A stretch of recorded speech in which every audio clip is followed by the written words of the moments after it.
सकते।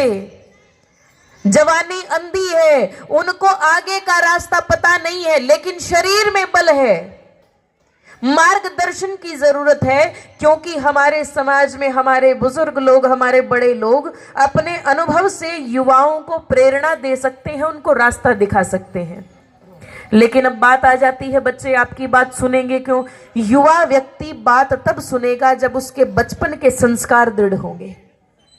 अगर यहाँ के बच्चों से किसी से पूछ लिया जाए, अभी क्योंकि हम बुतला संत मंदिर से सीधे यहाँ आए हैं, वहाँ भी हमारा एक विशाल हिंदू सम्मेलन चल रहा था, और उससे पहले ढाणा जो गांव है वहाँ पर 7 गांव मिलकर वहाँ बड़ा विशाल हिंदू सम्मेलन उन्होंने किया था। और शुरुआत तो हमारे भाई ललित हुड्डा जी सुबह 13 सेक्टर से विशाल हिंदू सम्मेलन की शुरुआत की थी।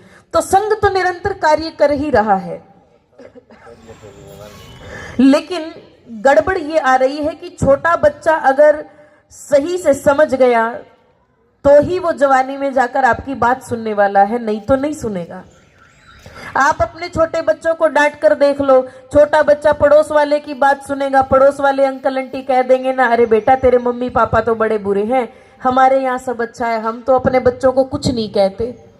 तो उसको वो अपने पड़ोस के अंकल आंटी प्यारे लगेंगे, आप लोग प्यारे नहीं लगोगे। और विधर्मी इसी ताक में रहते हैं कि आप लोग बच्चों से दुर्व्यवहार करें, आप लोग बच्चों को अच्छी शिक्षा न दें, उनको पूछे ही ना, फिर विधर्मी लोग उनको बहकाते हैं, उनको तरह तरह की बात सिखाते हैं। अब क्योंकि बोलने के बाद भी बच्चे लगातार झूले चले जा रहे, हमारा टारगेट ये छोटे छोटे बच्चे ही हैं, माता पिता नहीं आए ना साथ में इनके, जिन्होंने पैदा करके छोड़ दिया, हमारे साथ भेज दो, बाबा जी बना लेंगे, बढ़िया काम आएंगे प्रचार में, ठीक है ना? बोलो जय श्री राम। कोई बात नहीं जी, छोड़िए।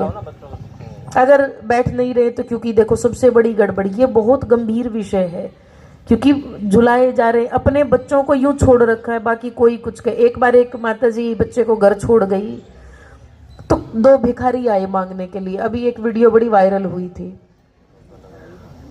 और उन्होंने दोनों ने मिलके कहा कि कुछ दो, तो बच्चा बोला कोई नहीं है। अब इनको तो इतनी बात सुननी थी कि कोई है नहीं, तो बोले कोई भी नहीं है, मम्मी कहाँ गई, बाहर गई, पापा कहाँ गए, बाहर गए।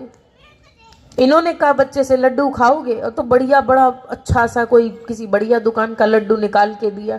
तो बच्चा जो ही खाने के लिए, क्योंकि छोटे बच्चे को तो कोई अक्ल होती नहीं, बच्चे को दिमाग तो है नहीं, बुद्धि है नहीं।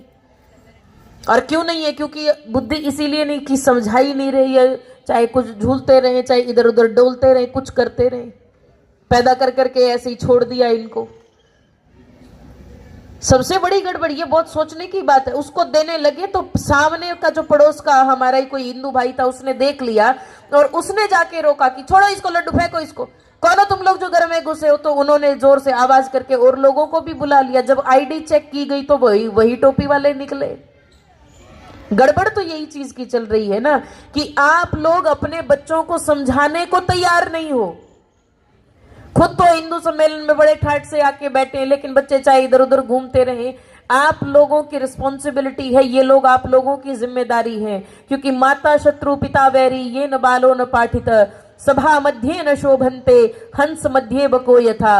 ये बच्चे अगर अभी नहीं संभाले गए तो अज्ञानी बनेंगे, और अगर अज्ञानी बने तो जैसे हंस की सभा में बगुला भद्दा लगता है, उसी तरीके से हमारे समाज में, हिंदू समाज में, विद्वानों की सभा में ये बच्चे भी भद्दे लगेंगे।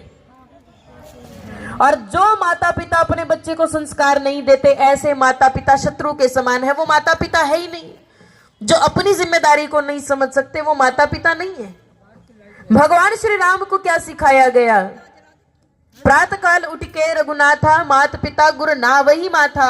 हमारे श्री रामचंद्र भगवान अपने माता पिता की बात मानते हुए क्या कहते हैं? जब माता कैकेयी ने 14 वर्ष का वनवास मांग लिया, उस समय भी श्री राम ने कहा, सुन जननी सोई पुत बड़ भागी, जो पितु मात जी। क्योंकि हम घर पर तो हैं, घर चले जाते, मंदिर के अंदर जो भीड़ होनी चाहिए थी आरती के समय में वो भीड़ है नहीं, बस वहां पुजारी ही घंटे घड़ियाल बजाते दिखाई देते, आरती करते दिखते, और बाकी लोग अपने अपने घरों के अंदर।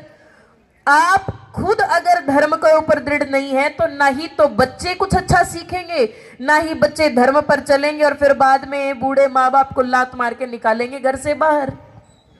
इसीलिए तो वृद्धाश्रम है। और बच्चों को अब अगर नहीं समझाया तो फिर बाद में ये समझने वाले हैं नहीं, क्योंकि युवा व्यक्ति को खुद से समझ नहीं होती। क्योंकि आप लोग, क्योंकि जैसे कुश्ती से भी जुड़ी है हमारी बहन है ना, ये खेलों से जुड़े हैं, ये किसी गुरु के सानिध्य में रहकर, गुरु के मार्गदर्शन में रहकर अपने खेल में आगे बढ़ रहे हैं। अगर हम सनातन धर्म की बात करें, वो भी किसी गुरु के मार्गदर्शन में रहकर आगे बढ़ रहे हैं। तो आप लोगों को मार्गदर्शन की आवश्यकता है। उसी प्रकार से आपके जो युवा बच्चे हैं, युवा बच्चों को भी मार्गदर्शन की आवश्यकता है, उनको रास्ता दिखाने की जरूरत है। एक बार क्या हुआ, किसी गांव में लगी आग और सब के सब लोग गए भाग, दो मरने को मजबूर, एक अंधा और एक लंगड़ा। दूसरी टांग की भी परिस्थिति ऐसी कि सही से चल ना सके। अब ये दोनों मरने के लिए मजबूर। अब अंधा भागे तो उसी तरफ भागता चला जाए जहां आग लगी है, और वो पैरों से लाचार है, वो उठ के जा नहीं सकता। अब करे क्या? अंधे ने कहा लंगड़े से, देखो मैं देख नहीं सकता लेकिन मेरा शरीर हष्टपुष्ट है और तुम्हारे पास आंखें हैं, तो क्यों ना एक दूसरे की सहायता हो जाए। बोले ठीक है, सहायता होनी चाहिए। तो उसने कहा अगर मेरे पास आंखें तो हैं लेकिन मैं चल नहीं सकता, मुझे तुम अपनी पीठ पर चढ़ा लो, मैं रास्ता बताऊंगा, तुम चलते जाना। अंधे की पीठ के